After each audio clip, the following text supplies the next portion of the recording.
नमस्कार सुधी दर्शकबृंद এই নতুন ভিডিওতে আপনাদের আরেকবার স্বাগত। আমাদের আগের যে ভিডিওটি বানিয়েছিলাম ভাইগর গ্রুপ অফ কোম্পানির যে নোটিশটি 14 তারিখে প্রকাশিত ছিল এসপি তালুকদার কমিটিতে, সেই ভিডিওতে কেমন করে লিখে দেওয়া হয়েছিল আপনি অ্যাপ্লিকেশনটি করবেন। আজ আপনাদের সামনে লাইভ দেখাবো যে আপনি যদি ইনভেস্টর হয়ে থাকেন ওই কোম্পানির, তাহলে কেমন করে আপনি অ্যাপ্লিকেশন করবেন এবং সাবমিট করবেন, সেটা সম্পূর্ণ একদম লাইভ স্টেপ বাই স্টেপ করে আমরা আপনাদের সামনে তুলে ধরবো, যাতে আপনাদের কোনো অসুবিধা না হয়। এই ভিডিওটি শুরু করার আগে ছোট্ট একটি অনুরোধ, বন্ধুরা যদি আমাদের চ্যানেলে প্রথমবার ভিজিট করে থাকেন অর্থাৎ প্রথম দর্শক হন, তাহলে চ্যানেলটি সাবস্ক্রাইব করুন এবং পাশে থাকা বেল আইকনটি প্রেস করুন, যাতে এই ধরনের ভিডিও আপলোড করার সাথে সাথে আপনার কাছে নোটিফিকেশান পৌঁছে যায় এবং একটি ভিডিও মিস না হয়। এই ভিডিওটি যদি ভালো লেগে থাকে তাহলে এটি লাইক করুন এবং বন্ধুদের সঙ্গে বেশি বেশি করে শেয়ার করুন, কারণ আপনার লাইক ও শেয়ার আমাদের পরবর্তী ভিডিও বানানোর ইন্সপিরেশন যোগায়। আসুন বন্ধুরা, তাহলে আর আপনাদের বেশি সময় নষ্ট না করে ভিডিওটি শুরু করি।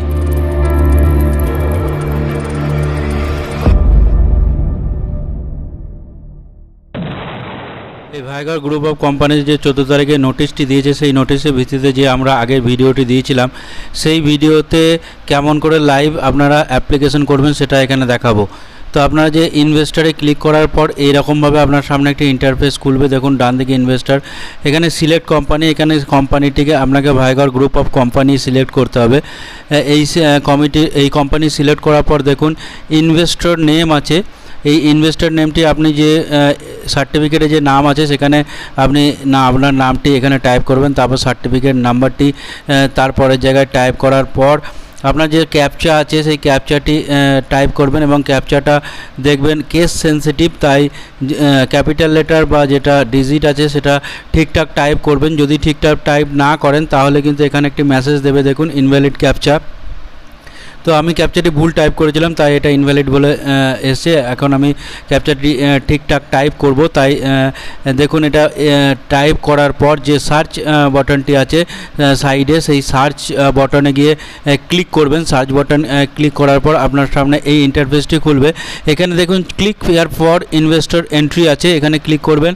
এখানে ক্লিক করার পর আপনি যেহেতু আপনার কোম্পানি সিলেক্ট করেছিলেন, তাই অটোমেটিক এখানে চলে আসবে আপনার কোম্পানির নাম। তারপর দেখুন ফার্স্ট ইনভেস্টর আছে, এই ফার্স্ট ইনভেস্টরে আপনি আপনার নামটি লিখবেন, তারপর এজ, তারপর জেন্ডার সিলেক্ট করবেন। জেন্ডার সিলেক্ট করার পর ফোন নাম্বারটি আপনার দেবেন। এই ফোন নাম্বারটি কিন্তু ভেরিফাই করতে হবে এবং এই ফোন নাম্বারটি ভেরিফাই করার জন্য একটা ওটিপি আসবে। সেই ওটিপিটি আপনার ফোনে আসার পর সেই ফোনে ওটিপিটি এখানে লিখবেন। আমার ফোনে ওটিপি চলে এসেছে, তাই আমি এখন এই ওটিপিটি এখানে এন্টার করব এবং এই ওটিপিটি এন্টার করার পর ভেরিফাই বলে রাইট সাইডে যে বাটনটি আছে সেই বাটনটি ক্লিক করবেন।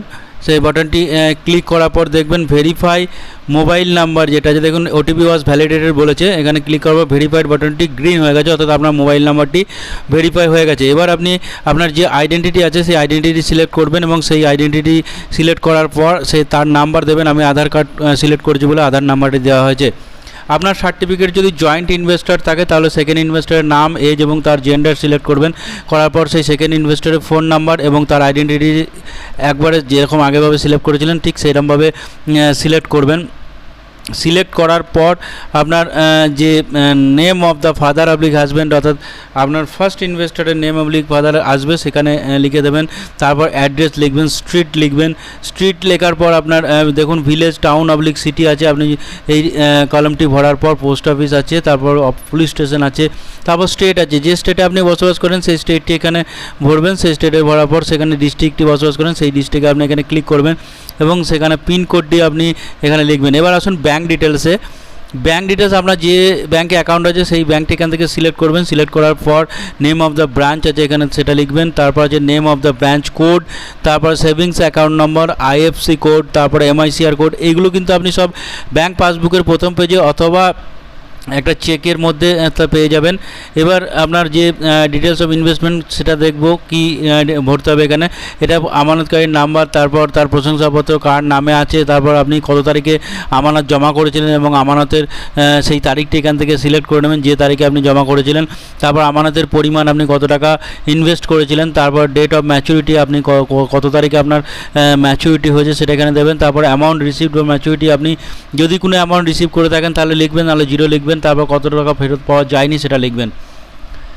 এবার আসুন কী কী ডকুমেন্ট আপনাকে আপলোড করতে হবে। অরিজিনাল সার্টিফিকেট আপলোড করার পরই এখানে টিক করার পর দেখুন চুজ ফাইল আছে, চুজ ফাইলে ক্লিক করার পর আপনি যেখানে স্ক্যান করে রেখেছেন ঠিক সেখান থেকে এই ফাইলটি সিলেক্ট করে ওপেনে ক্লিক করার পর আপনার সেই ফাইলটি এখানে জন্য ক্লোজ করে দেবেন।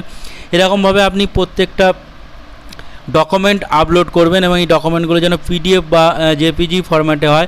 তারপর দেখুন নিচে সাবমিট বাটনটি আছে, সাবমিট বাটনটি ক্লিক করার পরই আপনার অ্যাপ্লিকেশনটি সাবমিট হয়ে যাবে। এইভাবে আপনি আপনার অ্যাপ্লিকেশনটি এসপি তালুকদার কমিটির কাছে পাঠিয়ে দিতে পারবেন। আশা করি আপনাদের এই ভিডিওটি দেখার পর আর কোনো অসুবিধা হবে না। আজ এখানেই শেষ করলাম। নমস্কার, জয় হিন্দ।